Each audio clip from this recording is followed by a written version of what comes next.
Hello, my name is Daniel Hodap, and we are today have our Q&A session with Jim McCarty for the Law of One Europe Telegram group. And I welcome Jim. Hello, Jim. Good morning. I guess it's good afternoon now. Yes, we are the evening and you are the morning, afternoon. Yes. Right. So, how are you doing? Is there any news from other research for us? Not from LL research in general. This morning, we had a public channeling session yesterday, and one of the people that came was Anna from Nashville, Tennessee. And we took a trip over to the old house on Waterston Trail where we had the raw contact. And it had been a while since I'd seen it. And I just wanted to let her, she'd never seen it before. And so I kind of parked down the bottom of the driveway and I could point out where the living room was and where the raw contact room was and Don's bedroom was. And then we went around to the side of the house. They built a subdivision on there, which used up a lot of the land. It used to be 6 acres. And so we were able to get a little closer to the house and see where Carla's bedroom was and where the office was. And then we were talking about hawks being a totem animal for both Don, Carla, and I. And about a minute later, 2 hawks started circling over the house. And we thought that was an amazing synchronicity. So that was what happened this morning. And we've been listening also, when we got back, we've been listening to Carla channel raw and hear the words on the actual audio recordings on our website. And it's a really intensive and inspiring experience because she channels so slowly. And as you look at the words, you have a chance to really take in the meaning a lot more than any other way I've ever read it or heard it. So it's been a great morning for raw contact. Thank you much. How far is that house away from your place? About 15 minutes. Okay, that is not that far. Interesting. Thank you very much. But the hawks they're always coming back to that house, right? Yeah. I guess so. They must. We were talking about them, and then I heard one first. I heard the call of a hawk. I said, "That's a hawk." And then all of a sudden, another minute, there was 1 hawk circling, and then there were 2 hawks circling right over the house. Interesting. Maybe it's Don and Carla. Yeah, that's what Anna said too. Maybe. Maybe.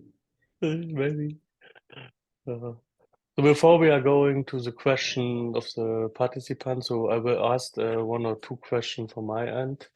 The first question that I'd like to ask you, the personal question, is the song which you are used for tuning of the channeling, that Wanderer song from Lacy Dalton.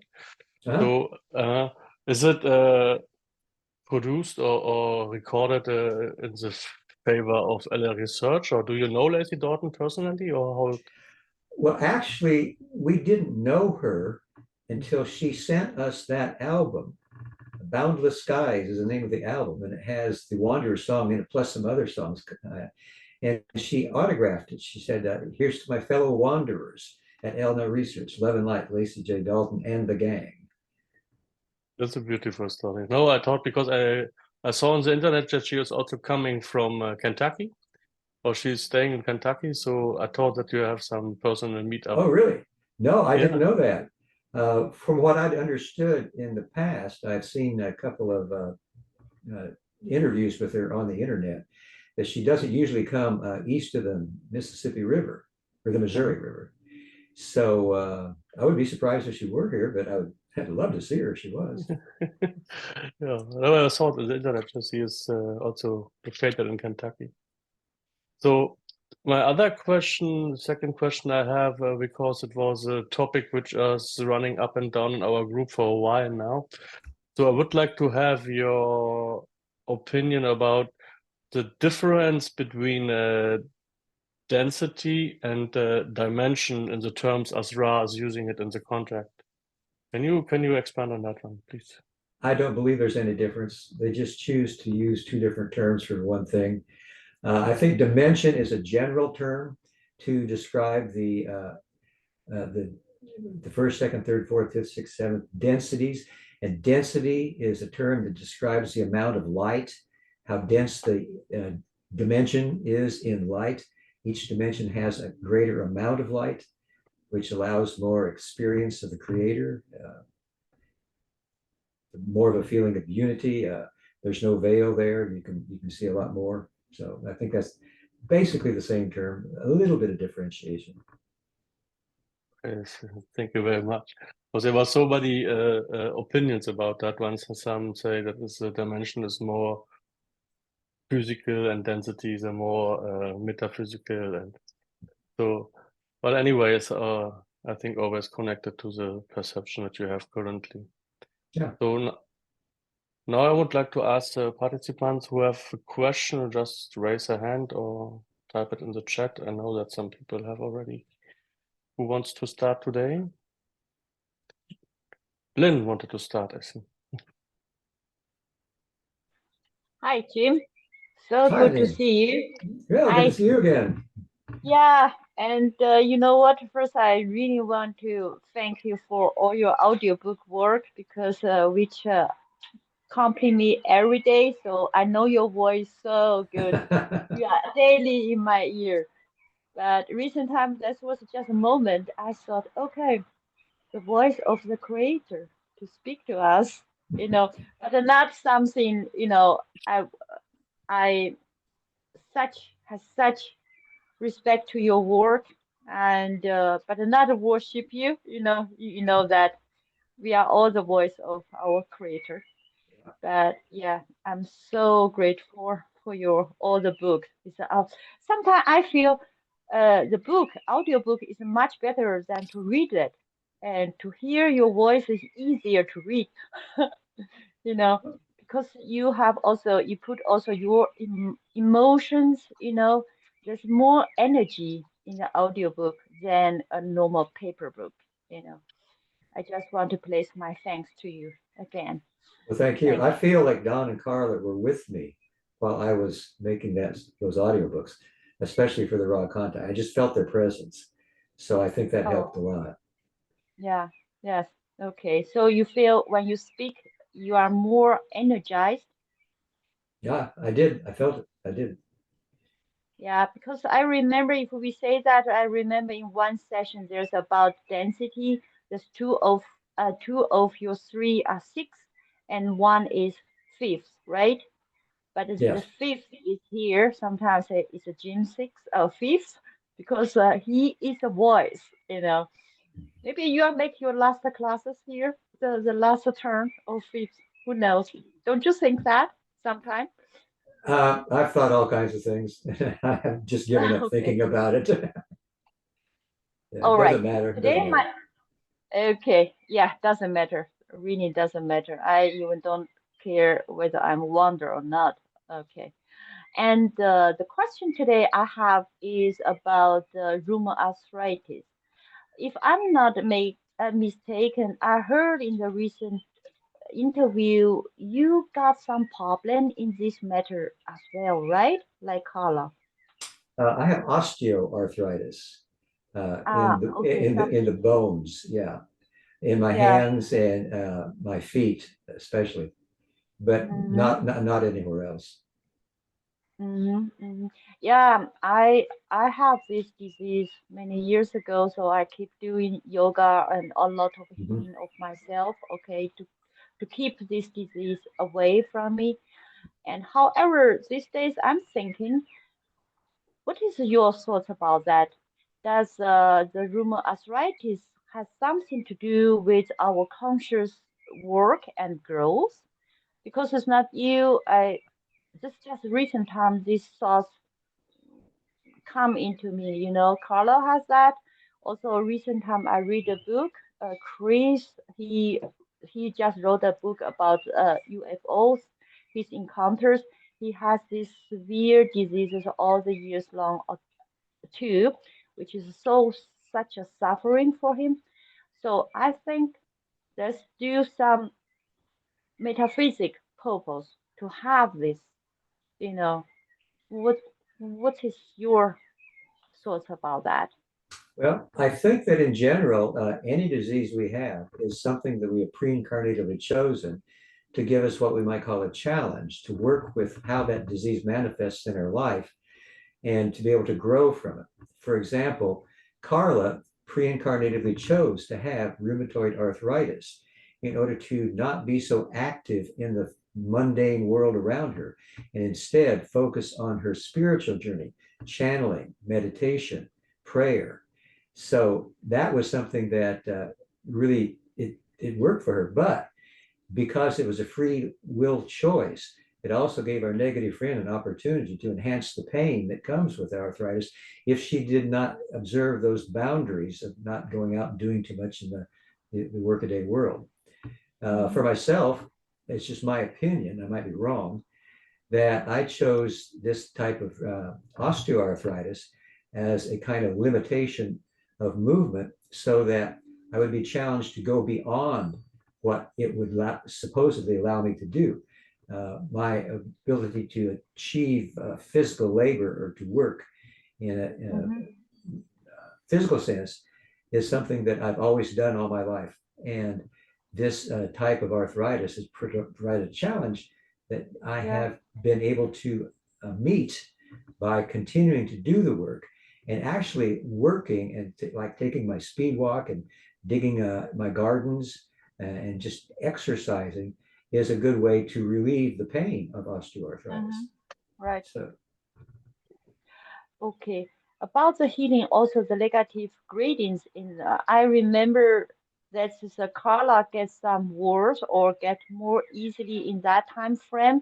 The negative gradients also because she was in that time more focused on the medical stuff instead of more doing in the affirmation. You remember that? So that which means we should at very regular base to always keeping on our healthy and positive affirmation, right? right. The affirmations, Carla called it the setting of intention.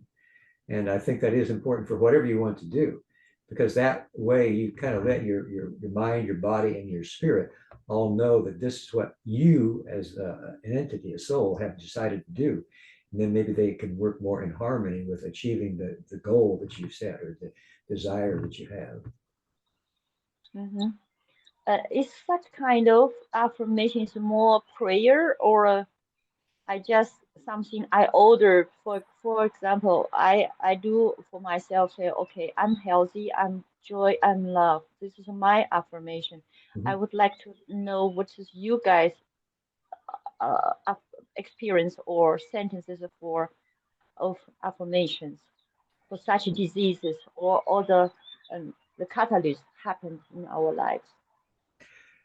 Well, I think that's I haven't used uh, specific affirmations recently. I've made so many affirmations in the past that now just are part of my daily round of activities, so that that affirmation continues, I believe, to hold true for me and to give the path for me to move through my day. So I don't have to go back and reaffirm. I think it's ingrained now in my mind, my body, my spirit, and my daily round of activities. Ah, yeah, this is I think the best way. Yes, it's not just you take time to do. You are that affirmation, right? Right. Mm-hmm. All right. Thank you so much. But thank you for your questions. Sure. Thank you. Thank you, Lynn, for your question. The next question will come from Rachel, please. Hi, Rachel? everyone. Yes, hi. Hi, Hi, everyone. Rachel. Jim, I'm from the Seattle Law of One study group. Usually you see us on every first month of the, first weekend of the month. So nice to see you. It's more intimate setting. Yeah, good to see you too. Yeah, I just decided to jump on. I actually have a little bit of a follow-up from Yelena's question. So I too love the audiobooks myself. And I have them on repeat every so often, every 4 months or so, when I need to freshen up and get that more inspiration and new knowledge, as they say, to drop in. I have a question about you recording. you sound different when you ask the question and when you answer the question. Were they recorded at the same time, or was it separate? Because you sound like a totally different, not a totally different, but you have that little variation in your voice. Yeah. And I like it, but I always wondered, did he do this at the same time, or is it different times where he recorded asking the question and recorded answering the question? They recorded at the same time. And I think that comes from my reading of some portion of the raw contact every day, in the morning and in the evening. And I just noticed that myself, that when I'm giving or recording Don's question, it's more like trying to be Don, without really thinking about it. Okay. And then when I'm giving Ra's response, it's sort of like feeling like I am Ra speaking. Okay. And it's not something I really set out to do consciously. It's something that just developed over time. I recorded the raw contact 3 times. And as I felt I got better every time. And the last time, I think that feature came in without me really thinking about it. Wow. Yeah, it's very noticeable, especially if you're somebody that listens to it often.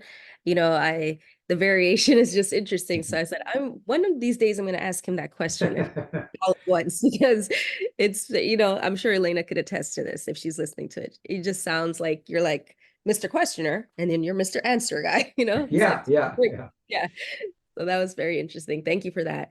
I do have a question more on the, I guess, balancing metaphysical aspect. I have a specific repeating pattern that I'm trying to figure out in my life, and it has to do with relationships.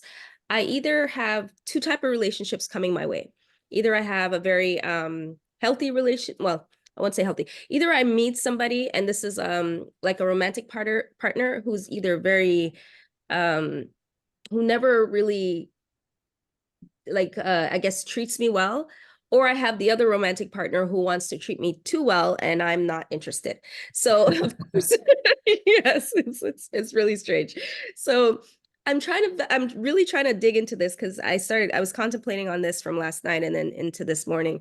And I was saying to myself, okay, what is this? What are you trying to, what am I supposed to learn from this? Now I know there's some obviously karmic lessons and balancing that need to happen between me and a couple, different people, but this is very repetitive. Like it's either one or the other. And I'm like, okay, why is there never a balance? And I've cleared a lot of karma. I've balanced myself personally.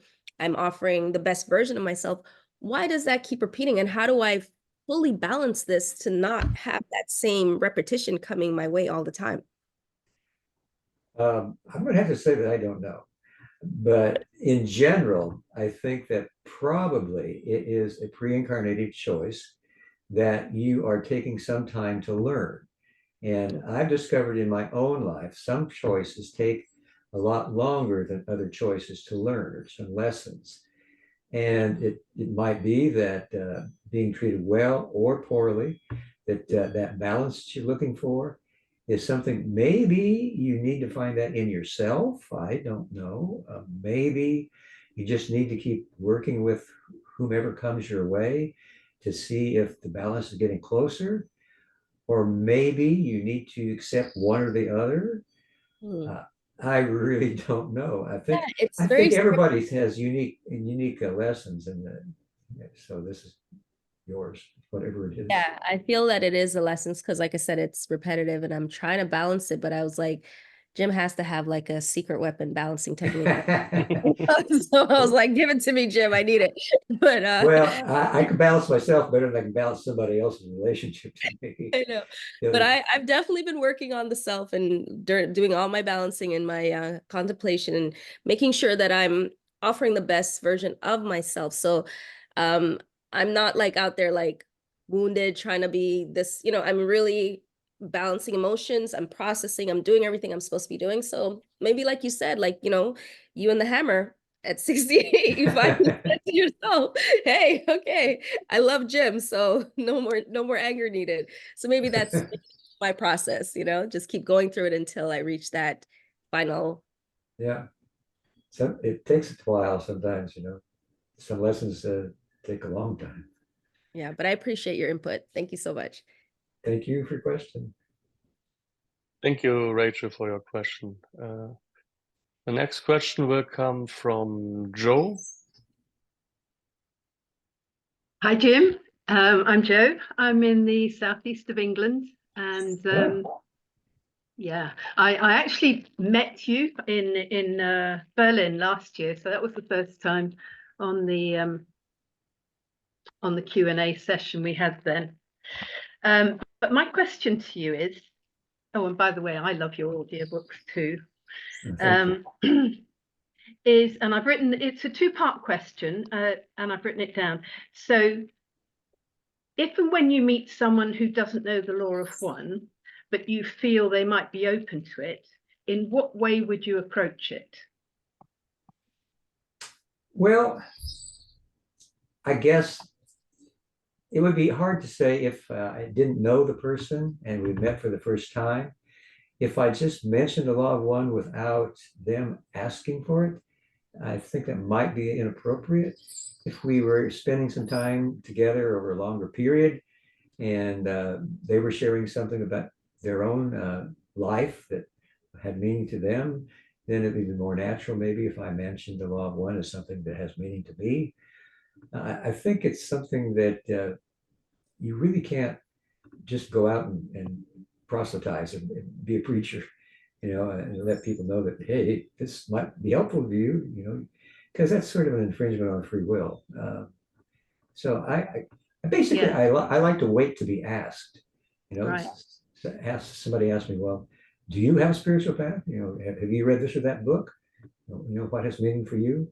And then you can get into a conversation, trade back and forth, and you might learn something from them just as they might learn something from you. So I like to be more natural without going in there with tension. Okay, I get that. Okay, so the second part then is if you met someone who doesn't know the law of one and you feel they wouldn't be open to it, but you feel that they are on a spiritual path, what pearl of wisdom might you impart to them? Or maybe you wouldn't, because you feel that this is, again, an infringement of free will. Yeah, I think I'd have to use my intuition on the spur of the moment. Right. To just feel like what's the thing to do. I don't think I can always predict what I would be able to do better than something else. Just kind of go with the feelings, see how things develop in the conversation that you're having. Is there anything particular that you feel is like a defining value? If you leave out love, put love to one side, is there anything particular that you feel would be particularly useful to someone to know? Does that make sense? Well, it makes sense, but I'm not sure if I have an answer for it. Any quality or nature of one's being or one's journey that would be useful just in general. I mean, the spiritual journey is so full of experience and inspiration. It varies from day to day. So I don't know if I can make a general answer there. Again, I would just use my intuition. Go with the flow. Yeah. Okay, I understand that. Thank you. Thank you.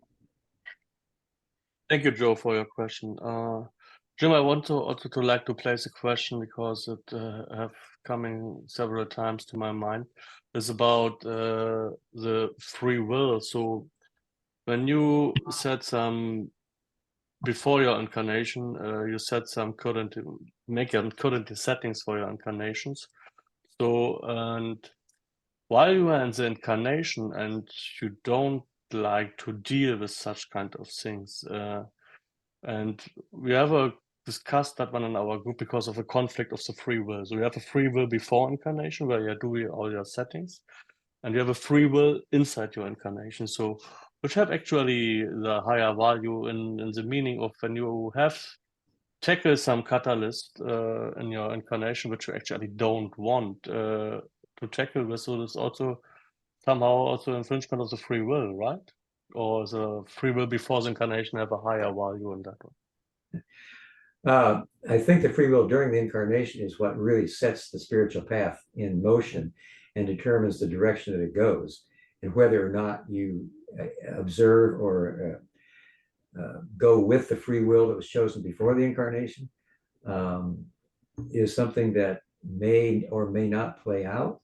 But I think that our subconscious minds, if I remember correctly, are able to bias the way that we see our catalyst or experiences, so that if we are open to a new thought or stronger catalyst or different catalyst, then it will bias it in a way that we'll see it and that we want to use it. And so I think that what we do during the incarnation is really of the most importance. And sometimes we don't do exactly what we wanted to do, but if we do the best that we can, then we still learned a good deal. And after the incarnation is over and we're going through the review and healing of the incarnation, we'll see where we did what we wanted to do before the incarnation and the signposts that we missed, and then we'll give ourselves another chance. So I think eventually we will learn what we are hoping to learn before the incarnation. But just like during the incarnation, it may take an incarnation or two. It may take more time. Yeah, thank you for your comments on that one. Okay, we'll go to the next question of Aishan. Hello, Jim. Long time no see. How are you? Hi, I'm doing well. How are you doing? Amazing.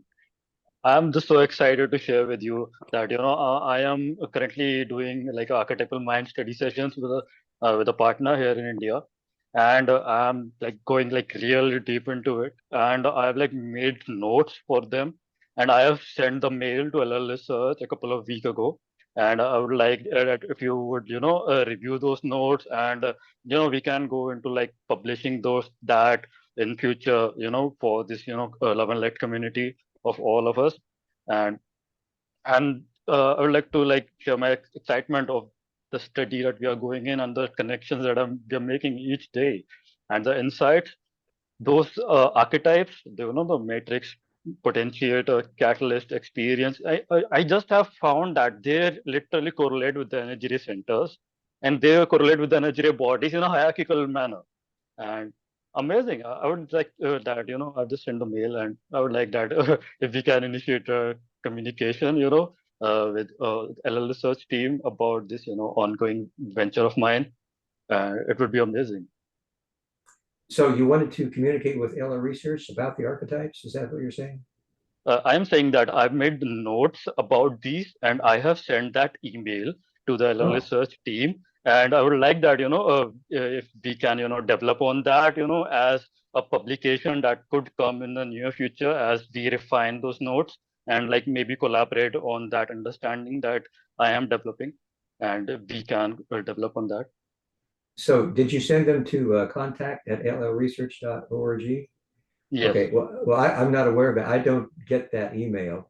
That goes usually to Trish Bean or to Gary. So they would probably be able to give you a better answer than I can. Obviously. Yep. I just wanted to let you know that, Well, I had I'm glad to hear. Yes. Well, I'm glad to hear that. Yeah. You have any follow-up question on that, Aishan, or yes? Yep, I had a question about, before the session, we tend to do that, circle of like ritual of the Ra. And I would like to know that, what other rituals can we do? Because my partner Sonia had at Intuition, in a meditation that Ra told that, that they would be connecting in the sessions that we are engaging in, in our meditation. So I had advised her, like, we thought of like doing a ritual before that, engaging in that study session. And I would like to know that, what would be the, better or ideal version of that ritual, so that, while we are studying, we can get the, the best wishes and blessings of the Ra for those times. So you're talking about the circle of one, using that before your sessions? Yes. Well, I think that's a good idea. What else could I give you in the way of an answer to your question? Yeah.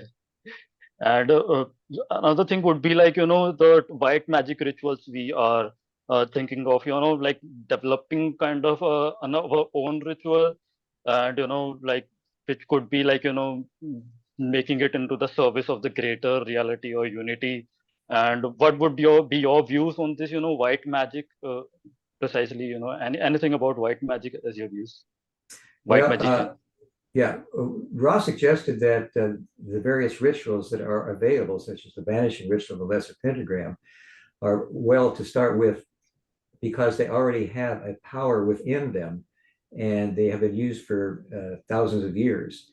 But if you develop your own ritual, though it may not have the power to start with, it has the potential to provide you with a greater protection and purification of your place of working and of your own being as well. So it might take longer, but it might be the more effective ritual for you. Thanks a lot, Jim. I really wanted to hear that. Thanks a lot. Thank you. Thank you, Ashan. The next question is coming from Tatiana. Yeah, hi everyone. Thanks. Happy to see you again in our group, in the Good. group for everyone. Good to see you too. You mentioned today something, and I was thinking about that before, because in the sessions, like some of the sessions are quite technical and physical, and Joe mentioned like how to reach someone with the raw material. So Jim just said like ask for something spiritual, though Dawn was kind of super at my point of view, or the less I know is that it was like kind of mathematic guy, like really this works with this force and this works with this propeller and this and that. So it's like kind of a split the question.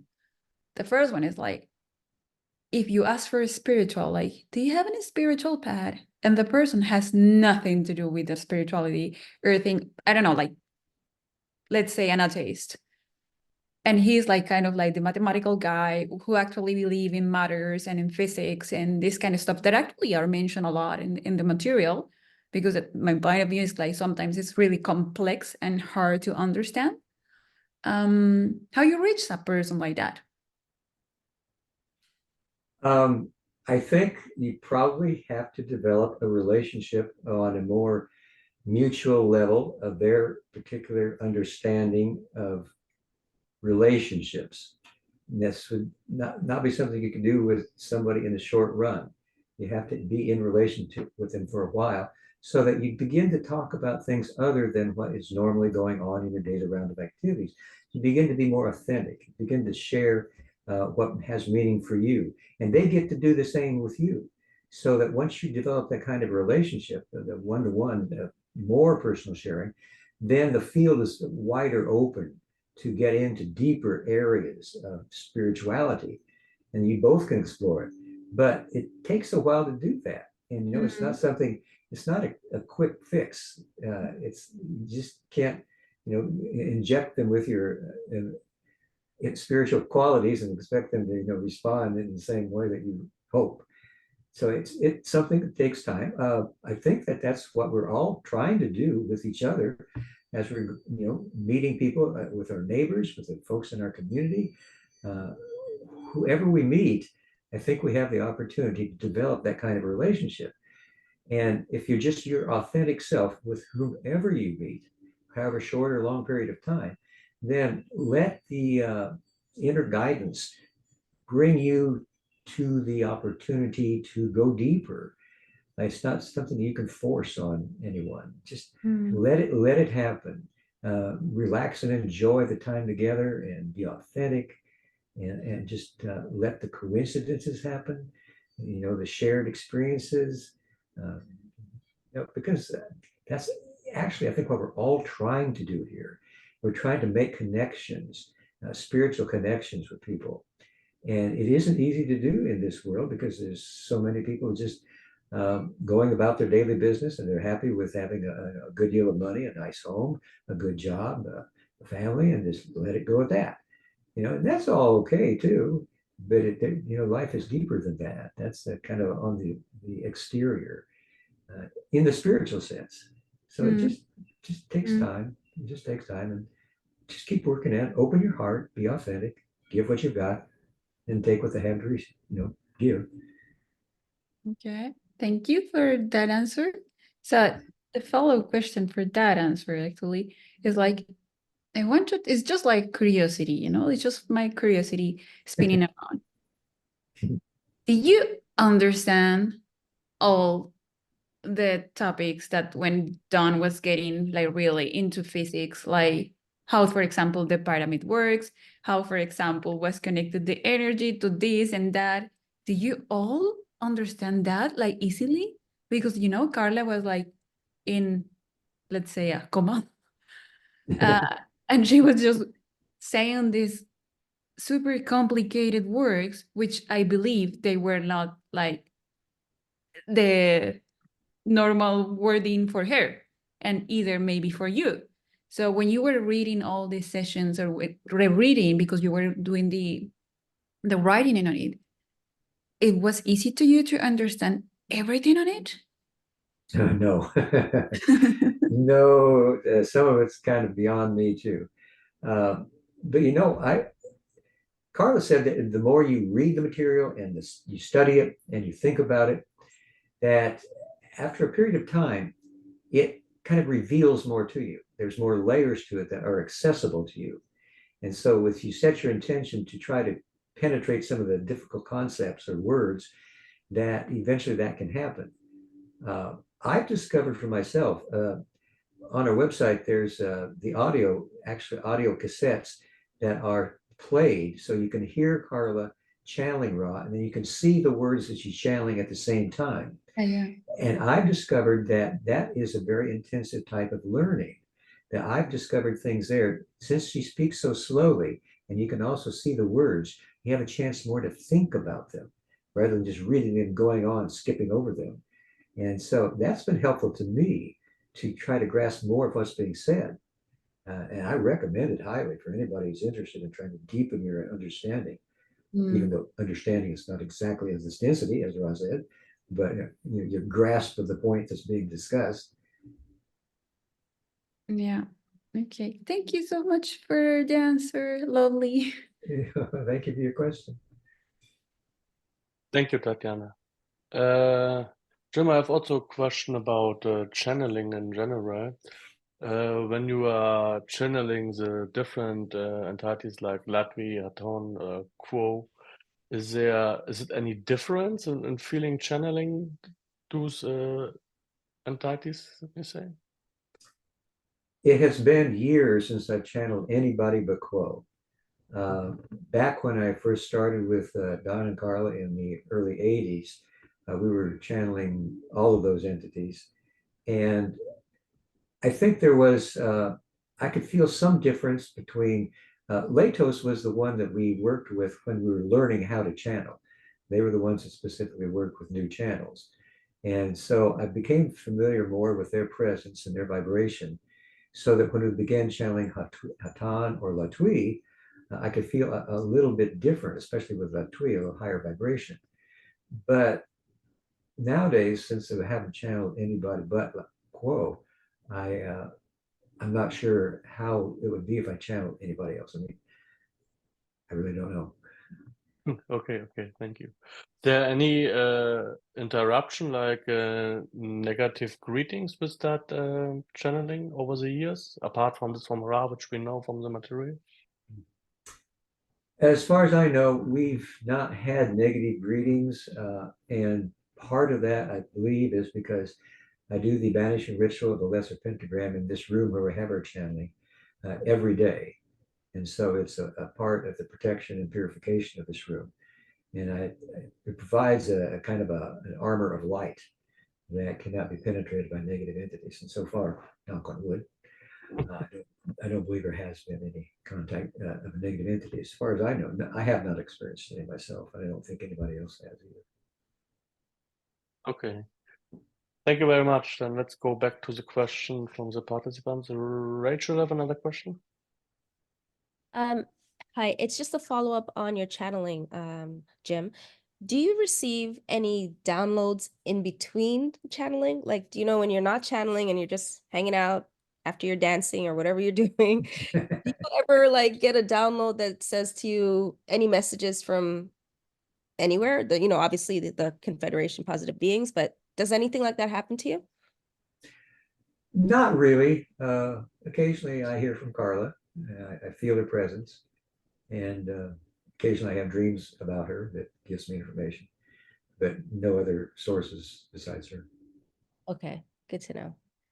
Because we all receive different downloads here and there, or we receive messages. So I was just wondering, because I know you receive them through channeling, but that would be interesting. But yeah, Carla does visit different. I've seen her and I've received a message from her as well. Yeah. Out of nowhere. One day I was like, wow. And I was like, okay, thank you, Carla. So she's still here. She's still doing her work. Yeah, We I've heard that. I've heard that from so many people around the world, and I'm glad to hear it. Yeah, we appreciate her so much. She's a light that just never stops shining. Yeah, you're right. I think she's coming for Jesus' spot. Yeah. Like she's like, I'm gonna keep working till it's never ending. But yeah, we appreciate her so much. She's done so much for everyone here. And we still love her very much.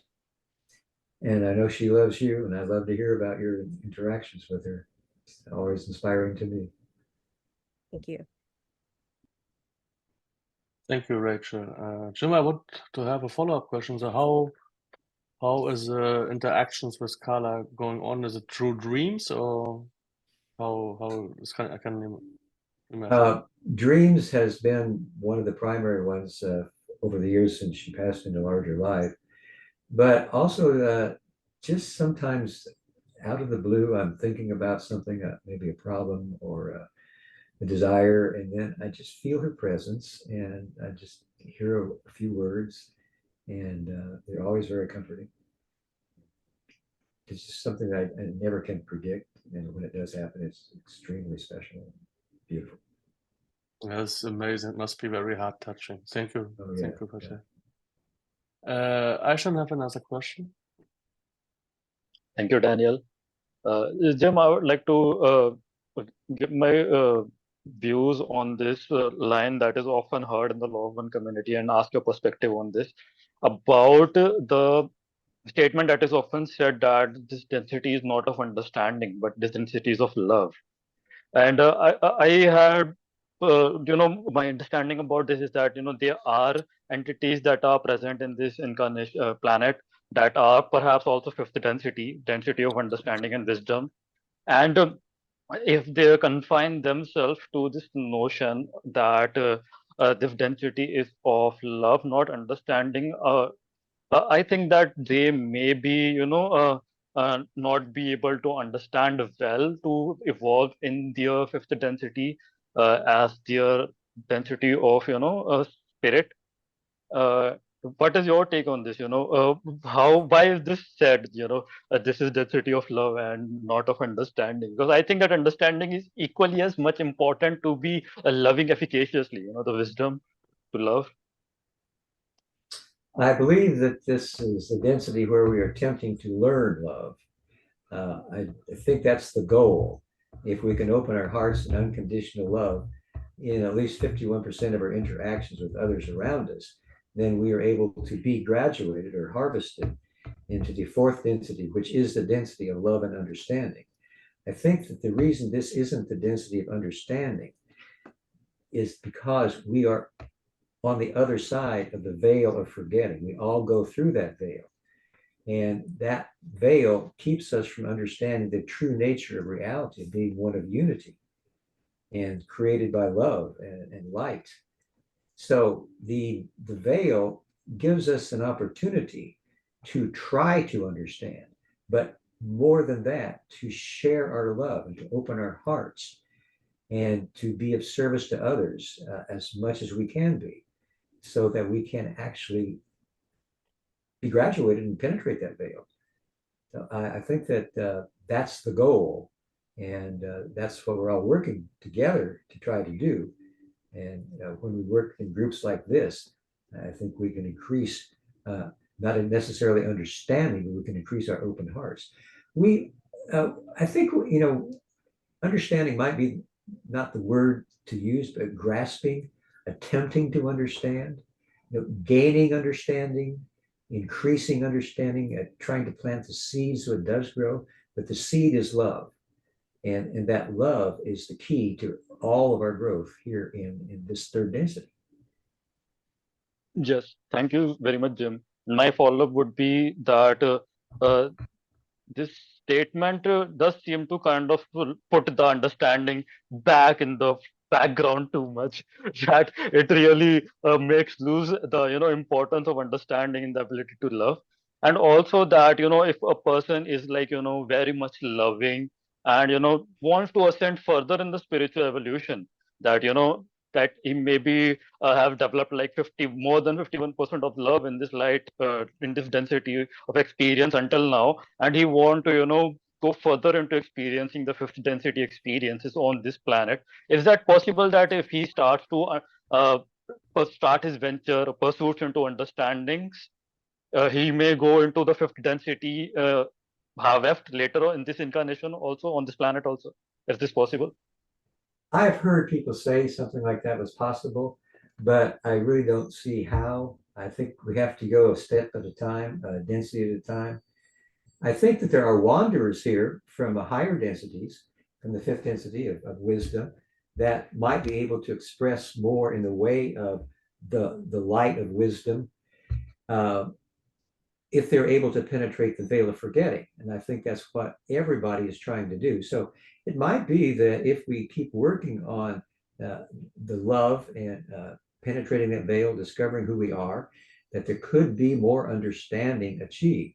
But I think that we're going to go on to the fourth density, where we really will dive deeply into love and understanding. And then we will see its greater reality. Like I said before, I think that what we do here is just the very beginning for understanding, but hopefully a whole lot more effort towards loving and opening our hearts. Thank you so much, Jim. Your words are like gold. Well, thank you. Thank you for your question.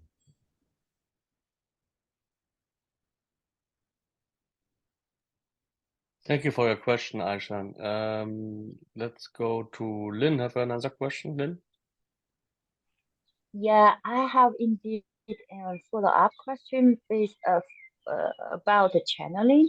If I read the channeling from Cole, from Houghton, and I recognize sometimes the sentence just said something and say, okay, now I transfer to another, to Jim or to Carla. But the story or the whole thing is not yet finished. I wonder is who wants makes a transfer to the next one? Is the person who channels, or for example, I read last night the Hatam channeling. So he said really half of the things what he wanted to say, then he transformed to Jim. So I wonder, is a person who was in the channeling want to transfer, or Hatan wants to transfer to the next person? I believe in the earlier years when Don and Carla and I were channeling Hatan and Latwi, and later on in '86 when Carla started channeling Quo, that it was Quo or Hatan or Latwi that was making the choice of transferring the contact. Now, in these years since Carla has been gone, our channeling circle, sometimes like yesterday when we had our public channeling session, there were 12 people here, and there were 3 channels or 3 instruments. And between the 3 of us, we decided that in order not to go too long into the session in time, because it had taken 2 hours just to have our round robin check-in as to how we're doing on our spiritual journeys. So frequently we do make a choice. We say, okay, let's each of us channel 2 questions. And then ask Quo to transfer the channel to another instrument so that we can have 2 rounds of 2 questions each, 12 questions altogether, and that should, be enough time for everybody to have a question. So it's changed over the years. So we ask Quo to transfer after 2 questions. So Mhm. So with that, say thank you. Then, for example, is it right that moment is channeled with Gary, right? The same. Are are you in the moment receiving the same material like what Gary, for example, is speaking? we have individual questions. We take a special question. We don't share questions between instruments or channels. So that each channel has a question that they will Quo respond to through them. And then there's always a chance to ask a follow-up question. Mm-hmm. And then if it's, we've had 2 questions, then we've asked Quo to transfer the channel and then to another instrument. Okay, that means the channeled material or message we are only giving to the questioner, right? Right. Yeah. It's not okay like some rain about the hat, and you guys all get that, like download, like a rainfall, everyone. No, rainfall is individualistic as we go around the circle of the channeling, Yeah. Okay. Thank you so much, Jim. Thank you again. Appreciate it. Thank you, Lynn, for your question. We have a question from Thomas. Okay, do you hear me? Okay. Yes. Hey, Thomas, good to see you. Yeah, good to see you. I'm a little bit busy with Noah. He's only 3 years old, so. Yeah. I have a question. I was stunned. I did read some transcript from 1980s. There are some transcript about nuclear war. So you asked blah, blah, blah, how is it? And they said, oh, you have no much time. So they had the feeling now it is. And then everything is good. We have now 44 years of I think, a very good timeline. And now we have again the situation today with Iran attacking Israel, with Russia, with China and everything. And what I want to ask you is, what are your feelings about the last 44 years now? You have to have a lot of emotional feelings, up and down. Oh, now it's over. Oh, okay, it's go on again. So you play this game for 44 years. How is your feeling now with the global situation, or how do you see it? Because when I started spiritual, I think almost 20 years ago, I had some fears, 2009 and Obama and 2012 and 2015. But since this, I never was afraid again. I have no fear at this time. So what are your feelings about when Ra says we don't interfere in the global power game? But it would be very interesting to hear what you think, or what are your emotions or feelings. Well, thank you. Yeah, thank you for your question. It's good to see you. I guess I'm hoping that everything will work out in the end, that there will be enough response from all of the people around the world and the various countries of the world to help those who are in the warring zones and determining how they're going to respond and what they're going to do. I hope that there can be a universal type of decision that can help there be less and less warfare, definitely not any nuclear warfare, that people can more and more come together in agreement to how to settle the differences that have brought about the warfare. I think there's a lot of that happening in this country. There's more of trying to look at both sides and see how both sides have been really reckless with their attack and their reattack and so forth. And that there are just so many things to consider. The hostages have been taken, how to release them, places that have been bombed and why, hospitals. I think that sometimes the effects of war, what has actually happened and what makes the news, is something that begins to awaken more concern from everybody, and they want to have a resolution. And my hope is that this will continue, that the very act of the war and how it's manifested daily can help bring it to an end. And that there's, I think the prayers around the world are helping.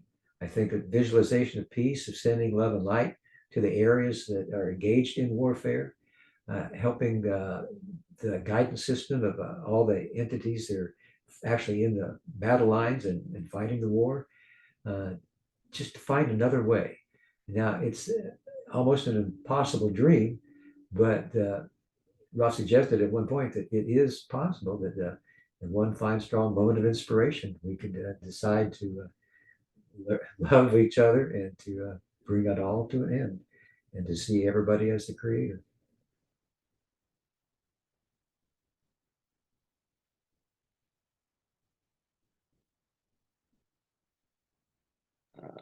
Thank you, Thomas, for your question. I have actually a follow-up question on that one, Jim, because I think some time ago one guy is called Elon Musk tried to send 50 satellites in the space, and I think the mission failed because of some officially some solar interruption, sun interruption, whatsoever. So, do you believe that sometimes there's some help from outside from the Confederation or to interrupt some very service to self part missions to help this planet in one way or the other? I've heard stories about UFOs of unidentified origins over military bases, making some sort of observation. I guess it's possible. I don't really know if it's happening. I don't know if the Confederation would actually partake in that. I really don't know. I think in general, though, that we're free to make these choices here, and that the real power comes from everybody that has a choice to make and how to share it with everybody around them to try to bring it to an end. Okay, thank you for sharing your thoughts on that one. So we are coming close to the end of our session, but we will take one or two more questions. Lynn, have another question, please? Sorry, so many questions. And I was reading these days a book named Pachita, because the Pachita was mentioned in the volume 2, 17.8, section 17.8. I just wonder, has Carla ever shared her experience from that healing from Pachita? Yeah, she after the experience with Pachita, she and Don came back through Atlanta, Georgia, and they were on Ted Turner's TBS station, and a fellow there interviewed them, and they were talking about going to Pachita, and actually had some photographs of the surgical incision where they worked with her kidneys.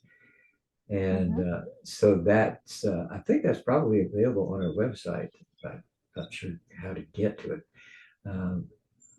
I have a disc of it here in my living room, but yeah, they shared that. And I think that over the years, Carla mentioned it a number of times in different interviews that she gave and talks. Okay. I didn't know that. Need to looking for that material. YouTube or HLL research? What's your feeling? I'm not really sure I about. look for it. I saw it in YouTube. I remember, I think it was 2 years ago, I was looking for the old videos of LNL research, and there is an interview with John and Carla, and they're mentioned like they are talking about it, and they're also talking about like another mental surgery it was not just only Pachita, it was someone else. I do not remember the name. It was a doctor something. They mentioned that. I can look for it, Lynn, and I will post it in the chat later because I do not have it on the hand. But Oh, thank you so much. yeah, there was a lot also another guy who was also channeling, but in a different kind of way. So yeah, remember that it was like, and for me, it was like, what is happening here? What they are talking about? What is talking? Carla got a kidney, and also in the session, I think it's a session 62, where or 62 or 63, where Carla, you experienced that greeting from those beings or that being, and we're like, I think you made a mistake during the banish, and that was the reason because Carla got kind of not safe anymore, and the greeting of that being was trying actually to undone the kidney operation of Carla, right, Jim? Right, right. Yeah. But yeah. Okay, thank you for that. I forget the 62. I need to go back again to figure. Thank you. Good. Thank you for your That is question, all. Lynn. Jim, now something completely different. So I read in the foreword of the anniversary edition that you have lived in the before you joined other research that you lived in the woods in the cabin. So what was your motivation to live there and what you actually did there? That was the product of going to what was called the Adventure Trail Survival School in Black Hawk, Colorado, in the Rocky Mountains. And that had I'd heard about that a couple of years before. And what was offered there was called brain self-control, how to help the brain circuit consciousness into the frontal lobes, or the indigo ray energy center, and to release the power of the brain. And the way that was done was to use dreams and to discover those different blockages or pre-incarnated choices that were lessons. And once you could get those lessons learned, then through journaling and having the dream, then you had what was called a neurodrama. The fellow that ran the school said that most of us are we have an open synapse before the frontal lobes that drains away the energy of the occipital lobes. This is all kind of technical stuff here.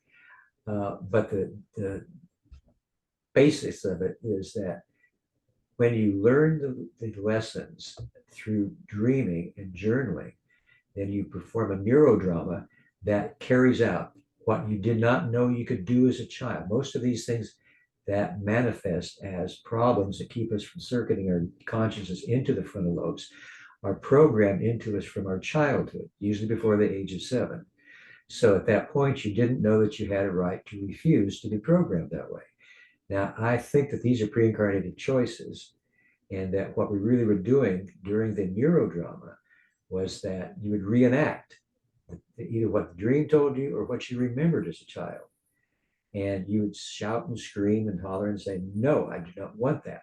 And what that basically does was to say, you now know the lesson. You don't want that programming anymore. You don't need it. And so once you do that to the handful of lessons that you've got to learn, everybody is programmed 2 or 3 or 4, no more than that, lessons to learn, then the consciousness is circuited into the frontal lobes. And you have what I called a frontal lobes experience. And that was on July 12th, 1972, in my lean-to. We all had our separate lean-tos out of sight of the base camp, so we could work individually and in the nature environment. And so it worked for me. I was able to open the frontal lobes and have that experience, so that whenever I had an orgasm, it also happened in my frontal lobes. And I would have the experience of a type of energy exchange with the creator. So the fellow that ran the school said, each one teach one. Go buy your own land in a rural area, out of the way of the static of the city. This needs to happen in the rural area. So there's not so much input of noises and things that ruin your concentration. That was just his theory. So I went with that theory, and I found a piece of land in central Kentucky, and I built a log cabin, as I'd learned to do in Colorado. And I continued my work there on the frontal lobes experiences. And at some point in May of 1977, I heard Don and Carla. I didn't have any power there. I was off the grid, but I did have a little battery-powered radio. And just by coincidence, I heard them being interviewed on WKQQ radio in Lexington, Kentucky. And they were being interviewed about the topic of UFOs. And they were talking about the one great original thought of love that created the universe. And so after about 6 months or so, I was able to meet them because some people that were a member of our food buying co-op knew them. And they said, well, we can introduce you. So I met Don and Carla. And so it was all along a path, steps on my journey to meet Don and Carla and to begin to work with those of Raw and the Raw contact.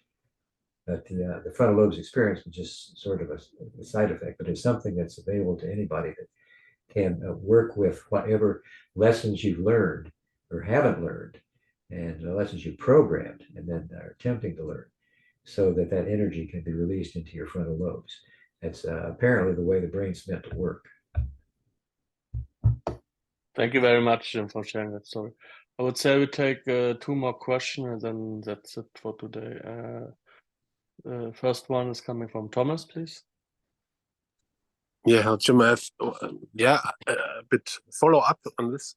I have a lot of tasks for me with my 3-year-old son, and I just wonder, what are your thoughts about raising up kids? Because I always stunned. He's very materialistic, very willpower. What he wants to do, but sometimes it's spooky. He has an enormous consciousness.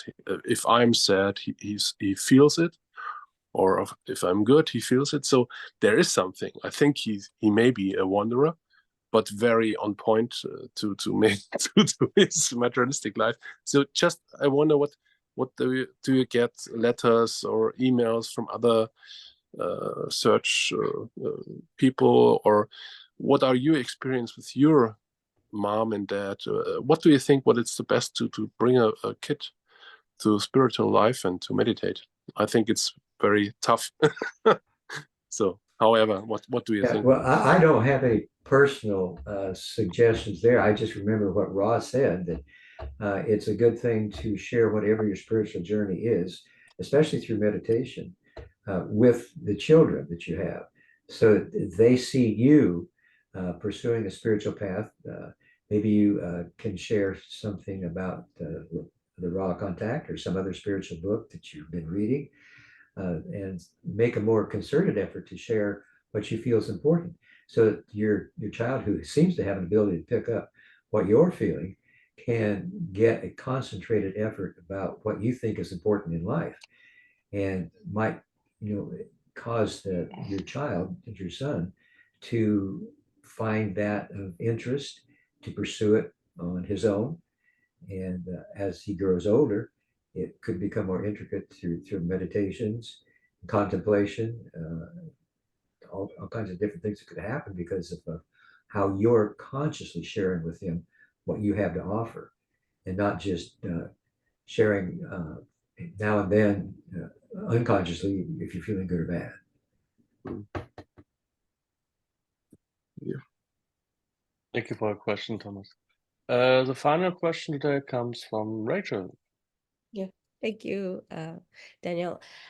Jim, just to follow up on what you just discussed, not Thomas's question, what you were discussing about your cabin and also the frontal lobe. First, did Carla and Don, were they already channeling at that point and receiving information where they understood that, there was the law of one, where when you kind of heard that information, you kind of aligned with it? Was that already happening? They were getting the basic information of the law of one through other sources. Before I met them, they'd been together for 12 years, and they'd been channeling that all that time.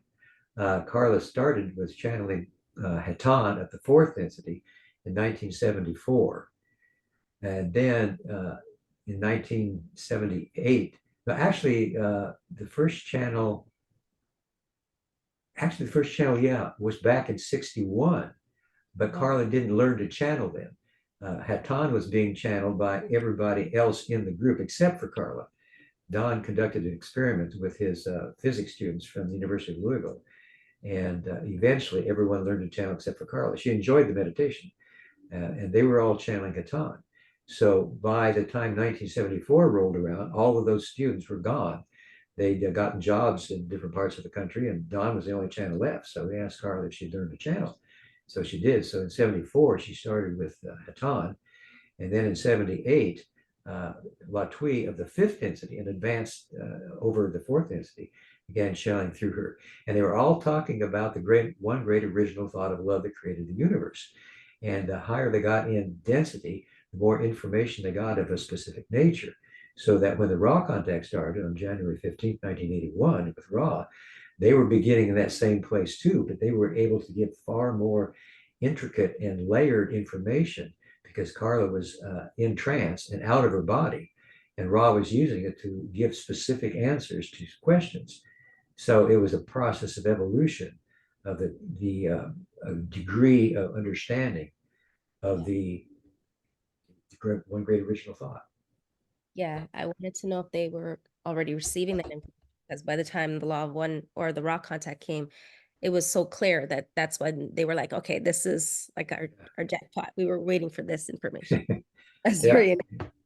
And lastly, I just want to know, Jim, do you have any information written down about how you do that? Like you open your frontal lobe, or, you know, the process? Did you journal that in your Camelot journals or anywhere where we can actually follow those guidelines and steps and kind of do that work ourselves? No, I don't have it written down anywhere. It's something that the fellow who ran that school said really had to happen in the primal nature environment. Okay. Because the vibrations in cities with so many people around don't really allow that. Now, I don't know if that's true or not because I haven't tried it in the city. I didn't have to. I didn't need to.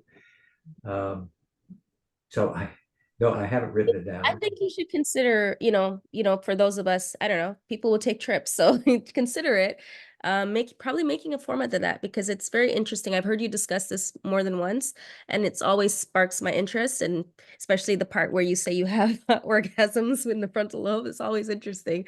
So I just want to know the process of it, and the dreaming part and the journaling, that all kind of connects. So I would love to see you like write something about that, maybe in your journals or something to that nature. Well, I'll consider that, but the general outline I gave you is to work with dreams. Okay. And every night before you go to bed, have a pad and pencil or some way of recording the dream. Give your subconscious mind the suggestion and that your desire is to have a dream that is revealing to you of what you're here to learn, and keep working with those dreams.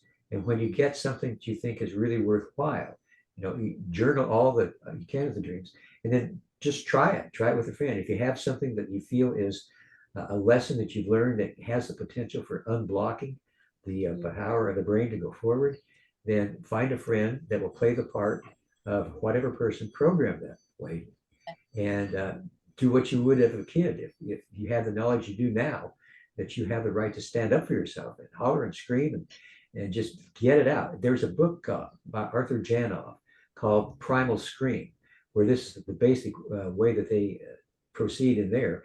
And that was one that John Lennon used in his life. So that is the basic outline. And I think, give it a shot.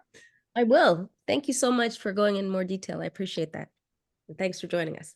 I'm glad to be here, and I'm glad to help however I can. I hope I have helped. Yes. Love you, Jim. Well, love you too. Thank you very much, Rachel. I just want to use the opportunity to also announce that today the registration for the Prague gathering has started. So I recommend anyone who want to be there, you should book quickly. So I personally believe it will be fully booked very soon. Okay, thank you. I didn't know that. And yeah, Jim, you might want to say some closing words today. Well, I want to thank everybody for your questions. I'm always inspired by the kind of questions that you all ask, because they are reflected in everybody else's journey. Even though we're all unique, we all have these questions about how to live our life better, how to resolve difficulties, how to use catalyst, how to go through the pain of change. So thank you for your questions, because it gives me a chance to be of service, and I want to do the best I can to try to help everybody. And I think together we can help each other in this journey that we're all on together. Nobody really works alone. We all work together. We're a group. And when we're groups like this, we're a little social memory complex. And I'm so honored to be part of it. And thank you all. I love you dearly. I look forward to our next meetings. And Daniel, I'm looking forward to seeing you at homecoming along with your friends. Yes, Thank we you, will. Jim.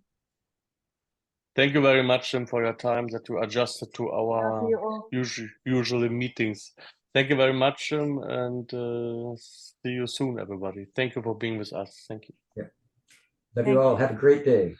Love you all. Bye.